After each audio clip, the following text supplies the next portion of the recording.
നിങ്ങളെപ്പോലെ തന്നെ ഞാനും വാർത്ത കണ്ട് ഞെട്ടിയിരിക്കുകയാണ്. ഇതൊരു അലിഗേഷനാണ്. അലിഗേഷൻ എന്ന് പറഞ്ഞത് എനിക്കെതിരെ പ്രത്യേകിച്ച് എന്നോട് ദേഷ്യമുള്ള ഒരു ബ്ലോഗർ അല്ലെങ്കിൽ ഒരു കൂട്ടം ബ്ലോഗേഴ്സ് ചേർന്നിട്ട് ഇൻഫ്ലുവൻസേഴ്സ് ചേർന്ന്, കാരണം വേറെ ഒന്നുമല്ല, 1000-ത്തിലധികം ഇനോഗ്രേഷൻസ് ഞാൻ ചെയ്തിട്ടുണ്ട്. വേൾഡ് റെക്കോർഡുള്ള ആളാണ്. അതിൽ 2000-ത്തിലധികം ബ്രാൻഡ് കൊളാബറേഷൻസ് ചെയ്തിട്ടുണ്ട്. അതെല്ലാം നാഷണൽ ഇന്റർനാഷണൽ. ഇവർക്കൊന്നും ഒരു വർക്കും കിട്ടുന്നില്ല. അത് എന്റെ കുറ്റമല്ല. കിട്ടും. ബ്ലോഗറും സോഷ്യൽ മീഡിയ ഇൻഫ്ലുവൻസറും ഒക്കെ ആയ മുകേഷ് നായർക്കെതിരെ കേസെടുത്ത സംഭവം എല്ലാവരും അറിഞ്ഞു കാണുമല്ലോ അല്ലെ. ഇതിപ്പോ എത്രാമത്തെ ഇൻഫ്ലുവൻസർ ആണല്ലേ ഇങ്ങനെ പോക്സോ കേസിൽ അകത്താവുന്നത്? ഇതൊരു സ്ഥിരം പരിപാടിയായിട്ട് മാറിയിട്ടുണ്ട്. എന്തായാലും തനിക്കെതിരെയുള്ള ആരോപണങ്ങൾ തള്ളിക്കളഞ്ഞുകൊണ്ട് മുകേഷ് രംഗത്ത് വന്നിട്ടുണ്ട്. അതിലേക്ക് നമുക്ക് വരാം. അതിനു മുമ്പ് ചില കാര്യങ്ങൾ പറയാനുണ്ട്. ഒന്നാമതായി, ഈ മുകേഷ് നായരുടെ ഇഷ്യൂവുമായി ബന്ധപ്പെട്ട് കുറച്ച് ദിവസങ്ങൾക്ക് മുമ്പ് നമ്മൾ ഡീറ്റെയിൽഡ് ആയിട്ട് ഒരു വീഡിയോ ചെയ്തിട്ടുണ്ടായിരുന്നു. എന്താണ് സംഭവം, എങ്ങനെയാണ് സംഭവം, ആരൊക്കെയാണ് അതിൽ ഉൾപ്പെട്ടിട്ടുള്ളത് എന്നൊക്കെ നമ്മൾ അതിൽ വിശദമായി പറയുന്നുണ്ട്. ആദ്യം ഒന്ന് ആ വീഡിയോ കാണാൻ ശ്രമിക്കുന്നത് നന്നായിരിക്കും. ഇനി കാണാൻ സമയമില്ലെങ്കിൽ ചെറിയൊരു വിശദീകരണം ഞാൻ തരാം. എന്നിട്ട് മുകേഷിന്റെ പ്രതികരണത്തിലേക്ക് കടക്കാം. എല്ലാവർക്കും അറിയാലോ, ഈ കോവിഡ് സമയത്ത് ഫുഡ് വ്ലോഗ് ഒക്കെ ചെയ്ത് സോഷ്യൽ മീഡിയ ലോകത്തേക്ക് കടന്നു വന്ന ആളാണ് ഈ മുകേഷ് നായർ. പിന്നീട് ഇഷ്ടം പോലെ ഉദ്ഘാടനങ്ങളും കൊളാബും ഒക്കെ ആയിട്ട് ഇയാൾ അങ്ങോട്ട് അടിച്ചു കയറി. 1000-ത്തിലധികം ഉദ്ഘാടനം ചെയ്യുന്നതിന് എന്തോ റെക്കോർഡൊക്കെ ആണ് എനിക്ക് കിട്ടിയിട്ടുണ്ട്. പക്ഷേ ഇയാൾ എവിടെയെങ്കിലും ഒരു ഉദ്ഘാടനം ചെയ്യുന്നത് ഞാൻ ഇന്നേ വരെ കണ്ടിട്ടില്ല കേട്ടോ. എന്തായാലും ഇയാൾ വളർന്ന് പന്തലിച്ചു. അതിനിടയ്ക്ക് ഇയാളും തിരുവനന്തപുരത്തെ ഫുഡ് വ്ലോഗേഴ്സും തമ്മിൽ എന്തൊക്കെയോ വിഷയങ്ങൾ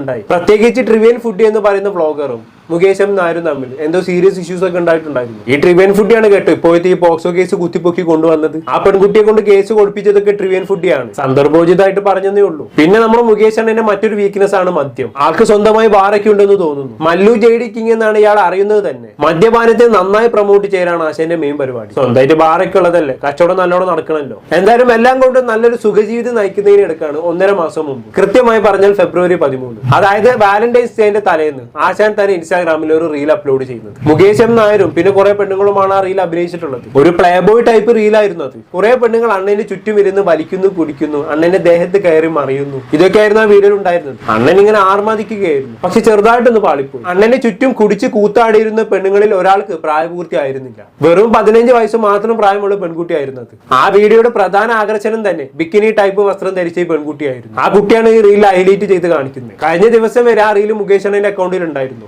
എന്നാൽ കേസ് ആയതോടെയാണെന്ന് തോന്നുന്നു അത് ഡിലീറ്റ് ആക്കപ്പെട്ടിട്ടുണ്ട്. എന്തായാലും നമ്മൾ നേരത്തെ പറഞ്ഞ ആ ട്രിവിയൻ ഫുഡ് ഈ പെൺകുട്ടി മൈനർ ആണെന്ന് കണ്ടുപിടിച്ചു. അവളോട് സംസാരിച്ചു. മുകേഷ് നായർ തന്നെ ബാറ്റ് ടച്ച് ചെയ്തു എന്ന് ആ പെൺകുട്ടി ട്രിവിയൻ ഫുഡിയോട് തുറന്നു പറയുകയും ചെയ്തു. അതിന് വോയിസ് ക്ലിപ്പും വീഡിയോ ക്ലിപ്പും എല്ലാം കുറച്ച് ദിവസങ്ങൾക്ക് മുമ്പ് നമ്മൾ ചെയ്ത വീഡിയോയിലുണ്ട്. അതുകൊണ്ടാണ് ആ വീഡിയോ എല്ലാവരും ഒന്ന് കാണാൻ ഞാൻ പറഞ്ഞത്. എന്തായാലും കഴിഞ്ഞ കുറച്ച് ദിവസങ്ങളായി ആരോപണങ്ങളും പ്രത്യാരോപണങ്ങളും ഒക്കെ ആയിട്ട് ഈ വിഷയം സോഷ്യൽ മീഡിയയിൽ സജീവമായിരുന്നു. കേസായത് ഇപ്പോഴാണെന്ന് മാത്രം. ട്രിവിയൻ ഫുഡ് പക പോക്കുകയാണെന്നാണ് മുകേഷിന് കൂടുതലുള്ള ആളുകളും പറയുന്നത്. കൂടുതലുള്ള ആളുകൾ എന്ന് പറയുമ്പോൾ പ്രധാനമായും സീരിയൽ നടിയായിട്ടുള്ള പ്രാർത്ഥന കൃഷ്ണൻ നായരും അതുപോലെ തന്നെ മോഡലായിട്ടുള്ള അൻസിയയുമാണ്. വിവാദമായിട്ടുള്ള റീലിൽ ഇവരും അഭിനയിച്ചിട്ടുണ്ടായിരുന്നു. ഇവർ രണ്ടുപേരും മുകേഷിനെ PR വർക്ക് എടുത്ത പോലെയാണ് കഴിഞ്ഞ 2 ദിവസങ്ങളായി പെരുമാറിക്കൊണ്ടിരിക്കുന്നത്. ഇവർ കുറെ തെളിവുകളൊക്കെ പൊക്കി പിടിച്ചുകൊണ്ട് കുറെ വീഡിയോസ് ഒക്കെ ചെയ്തിട്ടുണ്ടായിരുന്നു. മൈനറായ പെൺകുട്ടി മുകേഷ് നായരോട് പൈസ ചോദിച്ചു വന്നു. പക്ഷെ മുകേഷ് പൈസ കൊടുത്തില്ല. അതിന്റെ ദേഷ്യത്തിന്റെ പുറത്താണ് ഈ പെൺകുട്ടി കേസ് കൊടുത്തത് എന്നൊക്കെയാണ് ഇവർ പറയുന്നത്. അതുപോലെ തന്നെ ഈ പെൺകുട്ടിയും പെൺകുട്ടിയുടെ അമ്മയും മോശക്കാരാണ്. അവരുടെ നാട്ടിൽ അവരെ കുറിച്ച് മോശം അഭിപ്രായമാണ് കേൾക്കുന്നത് എന്നൊക്കെ പറഞ്ഞ് ഈ മൈനറായ പെൺകുട്ടിയെ കരിവാരി തേച്ചുകൊണ്ട് ഈ പറയുന്ന പ്രാർത്ഥനയും മനുഷ്യയും രംഗത്ത് വന്നിട്ടുണ്ടായിരുന്നു. ചുരുക്കി പറഞ്ഞാൽ ഈ സംഭവവുമായി ബന്ധപ്പെട്ട് തിരുവനന്തപുരത്തെ ചില ബ്ലോഗർമാർക്കിടയിൽ ഒരു യുദ്ധം തന്നെ നടക്കുകയുണ്ടായിരുന്നു. അതിനിടയിലാണ് മുകേഷിനെതിരെ പോക്സോ കേസ് എടുത്തുന്ന വാർത്ത പുറത്തു വരുന്നത്. അതിന്റെ അടിസ്ഥാനത്തിൽ അണ്ണൻ ഇന്നലെ പ്രതികരണവുമായി രംഗത്തൊക്കെ വന്നിട്ടുണ്ടായിരുന്നു. എന്തായാലും മുകേഷ് അണ്ണന് പറയാനുള്ള എന്താണെന്നുള്ളത് കേട്ടോക്കാം. നിങ്ങളെപ്പോലെ തന്നെ ഞാനും വാർത്ത കണ്ട് ഞെട്ടിയിരിക്കുകയാണ്. ആര് ഞെട്ടി? ഞങ്ങൾ ആരും ഞെട്ടിയിട്ടില്ല. തന്നെത്താനെ കൂടി ഞെട്ടിയേച്ചാൽ മതി. വെറുതെ ഞങ്ങളെ കൂട്ടുകൂടാൻ നിൽക്കണ്ട. ഇങ്ങനെ ഇടയ്ക്കിടെ ഞെട്ടാൻ ഞങ്ങൾക്ക് വട്ടൊന്നുമില്ല. എന്നാലും ബാക്കിയോട് പറഞ്ഞാട്ടെ. സത്യം പറഞ്ഞു കഴിഞ്ഞാൽ ഫാബ്രിക്കേറ്റഡ് കേസാണ്. ഈ ഒരു കേസ് ഫാബ്രിക്കേറ്റഡ് ആണെന്ന് തെളിയിക്കാനുള്ള സകല തെളിവുകൾ എന്റെ കയ്യിലുണ്ട്. ഞാനത് എന്റെ അഡ്വക്കേറ്റ് ട്രിവാൻഡ്രത്തുള്ള അഫ്സൽ ഖാൻ, അദ്ദേഹം വഴി, വഞ്ചൂരുള്ള അഫ്സൽ ഖാൻ, അദ്ദേഹം വഴി കോടതിയിൽ ഹാജരാക്കിയിട്ടുണ്ട്. അപ്പോൾ അതിന് സമയമെടുക്കും. ഇതൊരു അലിഗേഷനാണ്. അലിഗേഷൻ എന്ന് പറഞ്ഞത് എനിക്കെതിരെ പ്രത്യേകിച്ച് എന്നോട് ദേഷ്യമുള്ള ഒരു ബ്ലോഗർ അല്ലെങ്കിൽ ഒരു കൂട്ടം ബ്ലോഗേഴ്സ് ചേർന്നിട്ട് ഇൻഫ്ലുവൻസേഴ്സ് ചേർന്ന്, കാരണം വേറെ ഒന്നുമല്ല, 1000-ത്തിലധികം ഇനോഗ്രേഷൻസ് ഞാൻ ചെയ്തിട്ടുണ്ട്. വേൾഡ് റെക്കോർഡുള്ള ആളാണ്. അതിൽ 2000-ത്തിലധികം ബ്രാൻഡ് കൊളാബറേഷൻസ് ചെയ്തിട്ടുണ്ട്. അതെല്ലാം നാഷണൽ ഇന്റർനാഷണൽ. ഇവർക്കൊന്നും ഒരു വർക്കും കിട്ടുന്നില്ല. അത് എന്റെ കുറ്റമല്ല കിട്ടാത്തത്.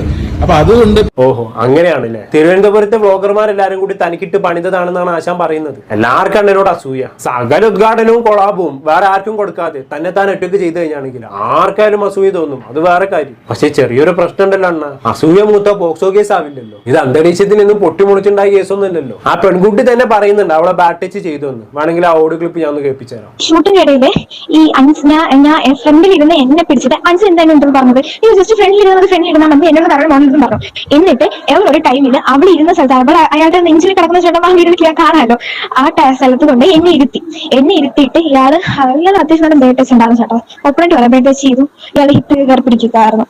കേട്ടല്ലോ, പരാതി കൊടുത്ത മൈനറായ പെൺകുട്ടിയുടെ വോയിസ് ആണിത്. മുകേഷ് തന്റെ ഹിപ്പിൽ കയറി പിടിച്ചെന്നാണ് പെൺകുട്ടി അവസാനം പറയുന്നത്. ഹിപ്പ് എന്ന് പറയുമ്പോൾ അടിവയറ്റിന്റെ ഭാഗത്തായിട്ട് വരും. മാത്രമല്ല തന്നോട് മുകേഷിനെ നെഞ്ചിലും തുടയിലും ഒക്കെ കയറി കിടക്കാൻ പറഞ്ഞു എന്നും ഈ പെൺകുട്ടി പറയുന്നുണ്ട്. പോരെ, ഇനി പോക്സോ കേസ് ആവാൻ വേറെ എന്തെങ്കിലും ആണോ? ഒരു പെൺകുട്ടിയെ, അതും മൈനറായ പെൺകുട്ടിയെ അവളുടെ സമ്മതമില്ലാതെ തൊട്ട് കഴിഞ്ഞാൽ പിന്നെ തീർന്ന്. അതും ഹിപ്പിലൊക്കെ ടച്ച് ചെയ്തെന്ന് പറഞ്ഞാൽ അതിന്റെ ഗൗരവം എത്രത്തോളാണെന്നുള്ളത് ഞാൻ പറഞ്ഞേണ്ട ആവശ്യമില്ലല്ലോ. പക്ഷെ മറ്റൊരു കാര്യം കൂടി എനിക്ക് പറയാനുണ്ട്. മുകേഷിനെതിരെ കേസ് കൊടുത്തിട്ടുള്ളത് ഈ പെൺകുട്ടിയുടെ മാതാപിതാക്കളാണെന്നാണ് ന്യൂസിലൊക്കെ പറയുന്നത്. പക്ഷെ എന്റെ അഭിപ്രായത്തിൽ ആദ്യം കേസ് എടുക്കേണ്ടത് ഈ പെൺകുട്ടിയുടെ മാതാപിതാക്കൾക്കെതിരെയാണ്. ഈ ഷൂട്ടും നടക്കുമ്പോൾ തന്നെ ഇതിങ്ങനെ ഒരു പ്ലേ ബോയ് ടൈപ്പ് റീലാണെന്നും താങ്കളുടെ മകൾ ധരിക്കുന്നത് എക്സ്പോസർ ആയിട്ടുള്ള വസ്ത്രമാണെന്നൊക്കെ അവർക്ക് അറിയാമല്ലോ. എന്നിട്ടും ആ ഷൂട്ടിന് അവർ നിന്ന് കൊടുത്തു എന്നുള്ളതാണ്. പെൺകുട്ടിയുടെ കാര്യം പോട്ടെ, അവൾക്ക് ആകെ 15 വയസ്സായിട്ടുള്ളൂ. പക്ഷെ മാതാപിതാക്കളുടെ കാര്യം അങ്ങനെയല്ലല്ലോ, അവരല്ലേ ഇതെല്ലാം ശ്രദ്ധിക്കേണ്ടത്. പക്ഷെ ഇതും പറഞ്ഞ് മുകേഷ് രക്ഷപ്പെടാമെന്ന് കരുതണ്ട. പെൺകുട്ടി മൈനറാണ്. ഇങ്ങനെയുള്ള ഷൂട്ടിന് ആ പെൺകുട്ടിയെ കൊണ്ടുവരുമ്പോൾ സൂക്ഷിക്കേണ്ടത് നിങ്ങളെയും കൂടി ഉത്തരവാദിത്തമാണ്. അതിൽ നിന്ന് നിങ്ങൾക്ക് ഒഴിഞ്ഞു മാറാൻ കഴിയില്ല. എന്തായാലും ബാക്കിയൂടെ കണ്ടോക്കാം. ഞാൻ ഒരു ബിസിനസ്സുകാരനും കൂടെയാണ്, കമ്പനിയുടെ ഒരു സിഇഒ ആണ്. മുമ്പ് വർക്ക് ചെയ്ത ഏരീസ് ഗ്രൂപ്പ് ഓഫ് കമ്പനീസിന്റെ സിഇഒ ആയിട്ടാണ്.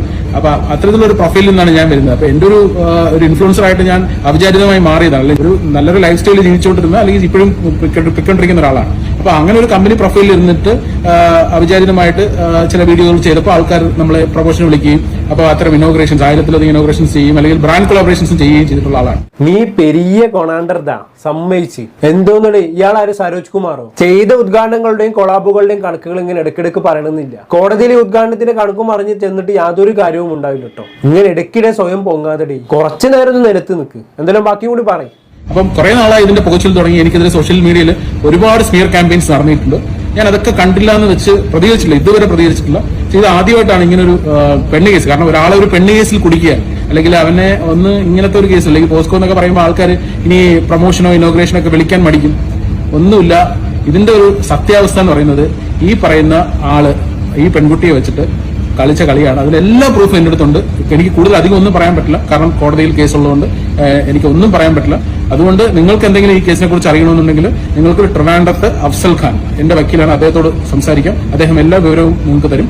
കാരണം ഇത് പിന്നെ ഞങ്ങൾക്ക് അതാണല്ലോ പണി. എനിക്ക് വേണമെങ്കിൽ ഈ തെളിവുകളൊക്കെ നേരത്തെ പുറത്തു വിടാമായിരുന്നല്ലോ. കേസ് എടുത്തത് ഇന്നലെ അല്ലേ? പക്ഷെ അലിഗേഷൻ വന്നിട്ട് കുറച്ച് ദിവസങ്ങളായല്ലോ. ആ സമയത്ത് നിനക്ക് വേണമെങ്കിൽ എല്ലാ തെളിവുകളും പുറത്തു വിട്ടുകൂടായിരുന്നു. ഇപ്പൊ വന്നിട്ട് കേസ് കോടതിയുടെ പരിഗണനയിലാണ്, അതുകൊണ്ടൊന്നും പുറത്ത് പറയാൻ പറ്റില്ല എന്ന സ്ഥിരം ഡയലോഗ് അടിക്കേണ്ട ആവശ്യം ഉണ്ടായിരുന്നില്ലല്ലോ. എന്തായാലും ഇതൊരു ഫേക്ക് കേസ് ആണെന്നും പണത്തിന് വേണ്ടിയുള്ള ബ്ലാക്ക് മെയിലിംഗ് ആണെന്നും ഒക്കെയുള്ള തന്റെ വാദത്തിൽ മുകേഷ് ഉറച്ചു നിൽക്കുന്നുണ്ട്. അണ്ണന്റെ ഇൻസ്റ്റാഗ്രാം സ്റ്റോറികളൊക്കെ ഇതുമായി ബന്ധപ്പെട്ടുള്ളതാണ്. മുമ്പുണ്ടായ ഫേക്ക് പോക്സോ കേസുകളൊക്കെ അണ്ണൻ എടുത്ത് തെളിവായി കാണിക്കുന്നുണ്ട്. ഞാനത് ചെയ്ത് കൊടുക്കാം. എന്തായാലും കോടതിയിൽ പ്രൂവ് ചെയ്യാമെന്നല്ല അണ്ണൻ പറഞ്ഞത്, ചെയ്ത് കാണിക്കും. പക്ഷെ അണ്ണൻ പറയുന്ന പോലെ ഇതൊരു ഫേക്ക് കേസ് ആണെങ്കിൽ ഇതിന് പിന്നിൽ പ്രവർത്തിച്ച ട്രിവൻ ഫുഡ് അടക്കമുള്ള സകലരെയും എടുത്ത് അകത്തിടണമെന്നാണ് എന്റെ അഭിപ്രായം. അതുപോലെ തന്നെ പെൺകുട്ടിയുടെ മാതാപിതാക്കൾക്കെതിരെ നടപടി ഉണ്ടാവണം. അല്ല മറിച്ചാണെങ്കിൽ മോനെ മുകേഷ് നീ പെട്ട്. എന്തായാലും കാത്തിരുന്ന് കാണാം, സത്യം തെളിയട്ടല്ലേ. കൂടുതലൊന്നും ഞാൻ പറയുന്നില്ല. എന്താണെന്ന് കേട്ടിട്ട് നിങ്ങൾക്ക് തോന്നുന്നത് താഴെ കമന്റ് ബോക്സിൽ രേഖപ്പെടുത്തുന്നുള്ളൂ. അടുത്തൊരു ടോപ്പിക്കുമായി വീണ്ടും കാണാം.